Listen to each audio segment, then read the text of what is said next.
नमस्ते, मेरा नाम राजा कनौजिया है और आप मेरे यूट्यूब चैनल ए मोंटून जी के देख रहे हैं। बहुत बड़ी अपडेट बिहार सरकार की तरफ से आई है कि दिव्यांगजनों के नाम के जितने भी केस हैं, शिकायत है, सुनवाई है या व्यवहार न्यायालय में केस चल रहा है, उस सब का सुनवाई अब अलग कोर्ट में किया जाएगा।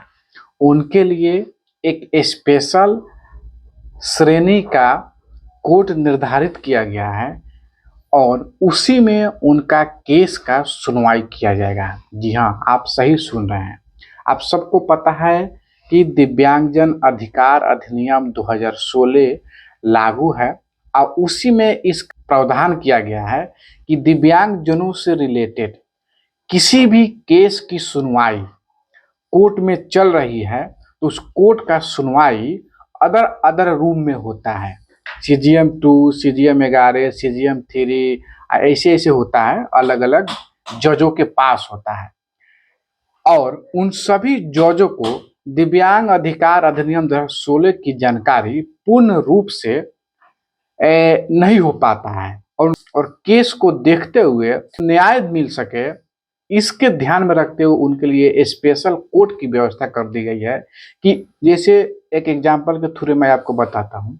मान लीजिए कि आप सुपौल जिले के हैं और सुपौल जिले के किसी भी थाने के अंतर्गत आप पर केस हुआ है और वह केस चल गया है न्यायालय में, कोर्ट में चला गया है, तो उसका तो सुनवाई होगा, किसी न किसी जज के पास होना है।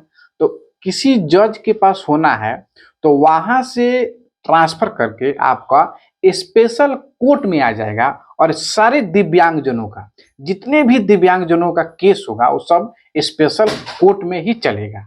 जी हाँ, सही सुन रहे हैं। इससे क्या होगा, आपको सुविधा हो जाएगा, आप जल्दी आपका सुनवाई होगा। हाँ ना गलत है कि सही है, आप दोषी हैं कि निर्दोष हैं, उसका डिसीजन जल्दी हो जाएगा। आपको भाग दौड़ ज़्यादा करने की आवश्यकता नहीं होगी। इससे सरकार को भी सहूलियत होगा कि एक ही जज को प्रशिक्षित करना होगा, उनको जानकार बनाना होगा, जो दिव्यांग अधिकार अधिनियम 2016 के बारे में हर पहलू पर बात कर सके, हर पहलू को उनको ज्ञान हो, हर चीज को ध्यान से देखे और उनके समक्ष रखे और उनका न्याय कर सके। तो ये बहुत अच्छा खबर है। आप यहाँ भी देख सकते हैं बगल में, ठीक है। ये बिहार के सभी जिलों में है, ऐसा नहीं है कि सिर्फ एक दो जिले में, ऐसा नहीं है, बिहार के सभी जिलों में है। अब आपको करना क्या होगा कि अगर आपके नाम से कोई केस चल रहा है किसी भी कोर्ट में, तो उस वकील को, आप अपने वकील को ये बात बताएंगे, वो वकील दरखास्त देगा, ठीक है।